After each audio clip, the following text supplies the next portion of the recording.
Hi, I have been using Cursor for more than 180 days, and right now I have switched to Claude Code and I have been using it for more than 10 days. And I have gathered 7 tips for you guys so that you can also maximize your efficiency when you are using Claude Code in your workflow. So let's get back into the video. So you can see I have got the Claude Code right into you so that I will give you a live example.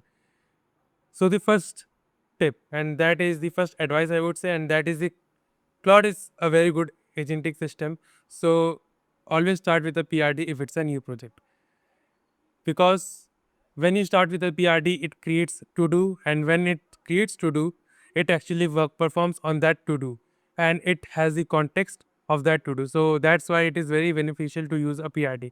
And by PRD, what I mean, so this is one of the application I am building right now, and that is like live caption to the video itself, which runs on the desktop in the offline mode. And you can see I've created a PRD just from plot plan mode, and see this is the chat history which I've exported, and you can see this is the PRD, like the prompt which I have given. Obviously this was the first draft, this was not the final draft, this was not one shot programming, but this final draft saved my 70% of the coding time. I just worked on the 30% for the rest of the time. And you can see all the initial fundamentals, everything was done by the Claude itself. So you can see the data structure, user workflow, UI requirements, success criteria, technical deliverables, and this PRD was created by the Claude. And you can see this was the to do which was created by the Claude itself. You can see this. And then again, it started to check the current directory since it has nothing in that. You can see this is a fresh project with basic files. Let me start with a Electron plus TypeScript plus React project structure, and it has started the work. So this is the thing which it has done from the PRD. So if you don't have any existing project, and if you're just starting new, create PRD.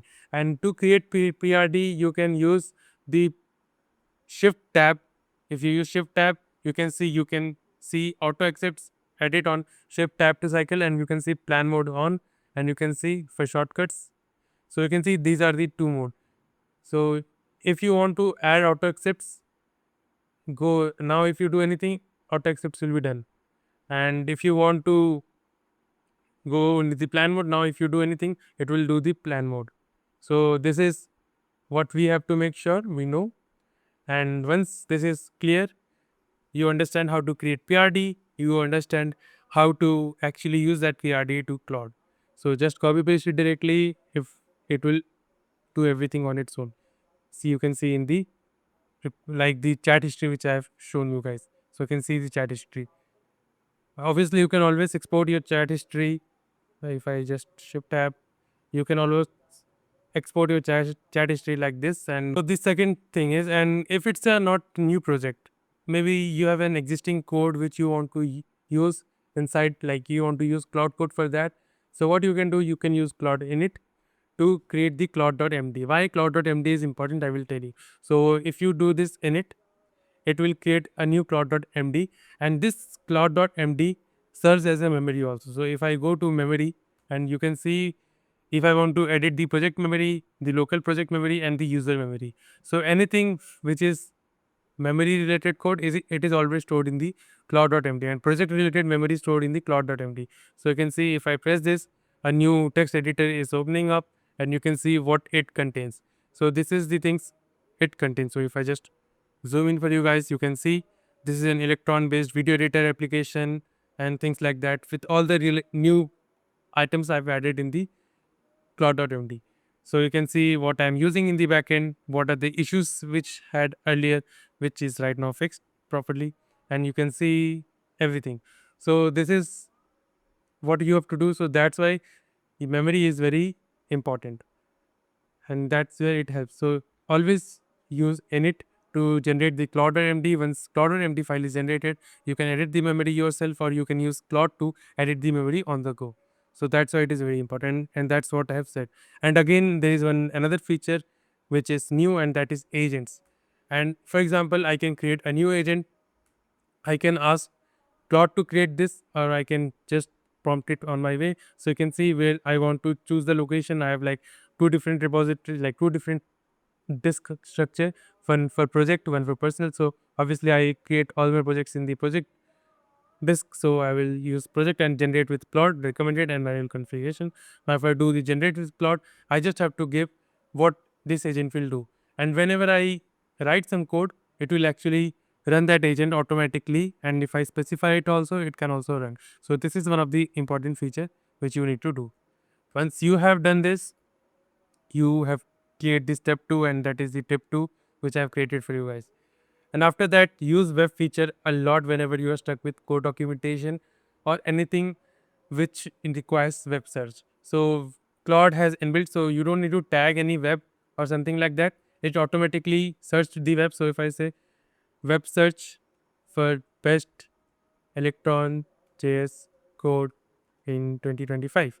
Even if I don't give the year, it actually refers to 2024, but actually right now we have 2025, so we'll do this.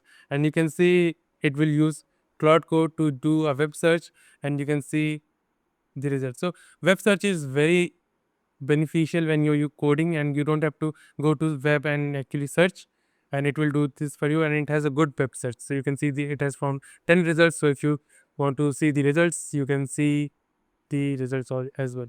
So this is what it is. And again, it will then mention you what are the best 10 results, and you can use Claude Code with any of your MCP server to actually automate that process. So this is done, and this actually creates the tip 3 for you guys. Now let's understand MCP servers. So right now I have not initialized MCP server in my Claude Code. Actually, I use MCP servers directly from the cursor. So these are the two very beneficial MCP servers which I use a lot. So if I go to MCP, okay, this is not here. So I will go to cursor settings, and if I go to cursor settings and if I go to tools and integration, you will see I have this. So if I go to the edit, and it opens up the MCP server. So this context 7 MCP servers is very important. Right now I don't have any MCP servers. You can see that's why I'm not showing. But if you want to use MCP server, you can use this. You can use context 7 for latest documentation if you don't want to rely on the web search only.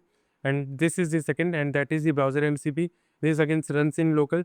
This browser MCP is very helpful when it comes to web search.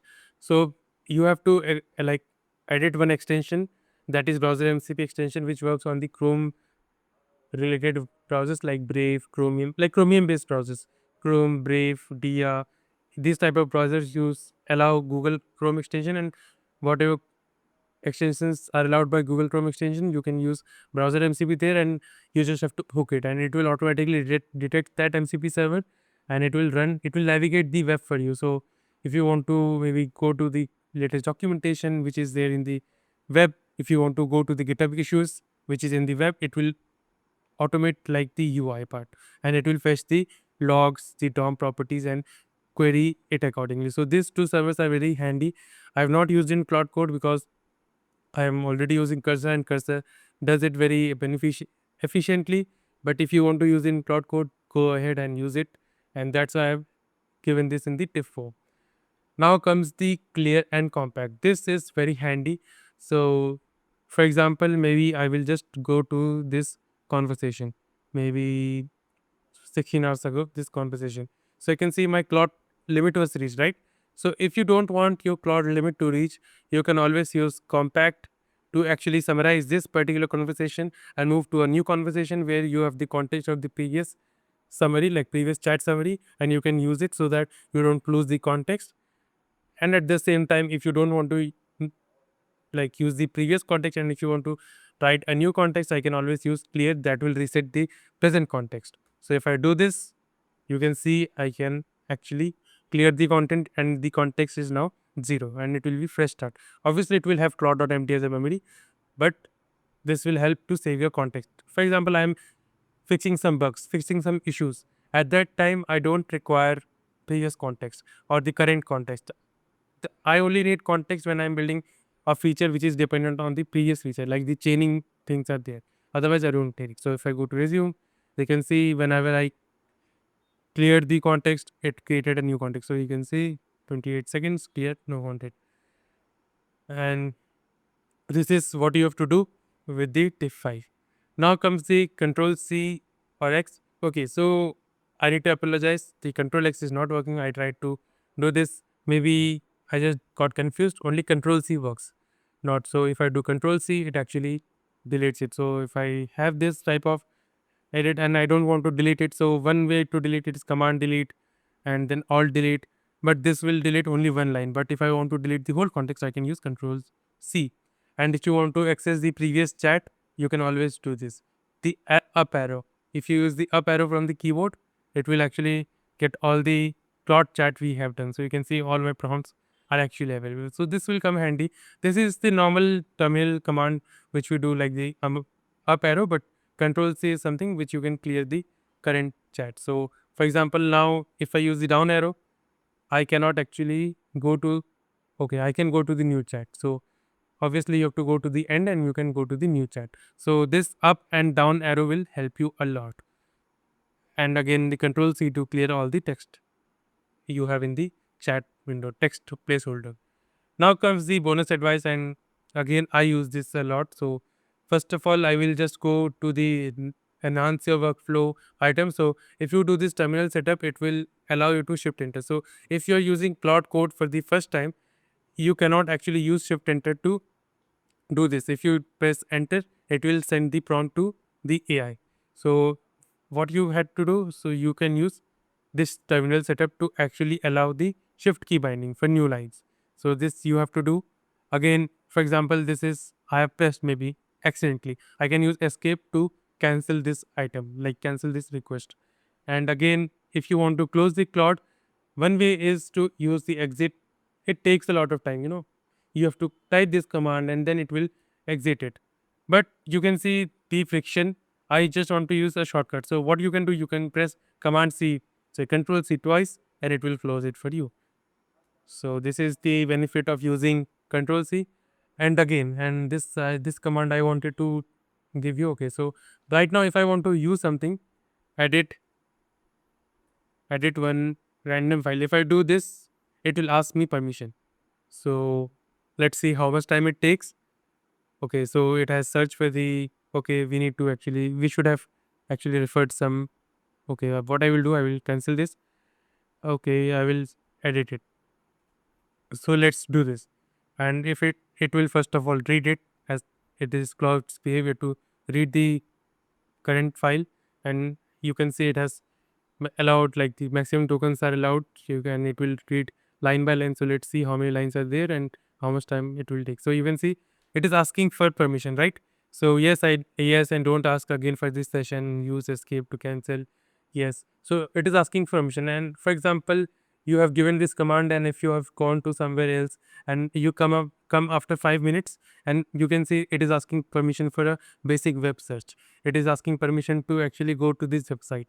It is asking permission. It asks a lot of permission in the run, and I don't want to like halt the code to code for my permission.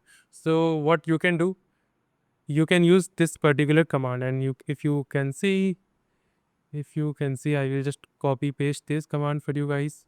So you can see if I do this and I have to run like this, and it will run the command. So now the command which we did, if we do this, now it will not ask permission from us. So you can see it will not ask permission and it will automatically edit it. So again, the read error is there.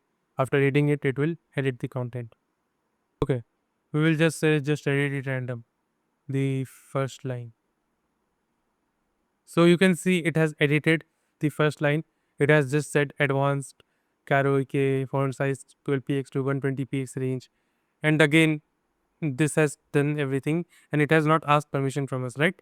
So you can say it is bypassing permissions right now. So this is the one thing which you can do with Claude. And if I clear this,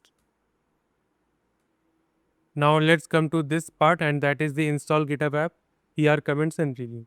So in this project, I don't have any installed GitHub app. So if you install this GitHub app, it will link a GitHub action into your repository, and that GitHub action will run automatically whenever you open a pull request. And whenever you want to access the pull request comment, you can always run this pull request comment, and it will get all the comments mentioned by the Claude, and it will fix it automatically.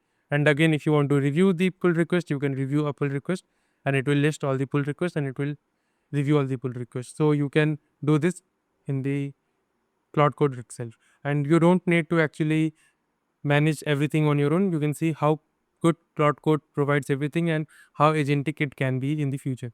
And if you use it very well, it will obviously increase your efficiency. And that's what I wanted you guys to know, so that you can understand what I'm referring to. And this is what I wanted to tell you. So I will see you in the next video, guys, with another SaaS application or another workflow tip, something which can enhance your productivity while you are building a SaaS application. So see you in the next video, guys. Bye.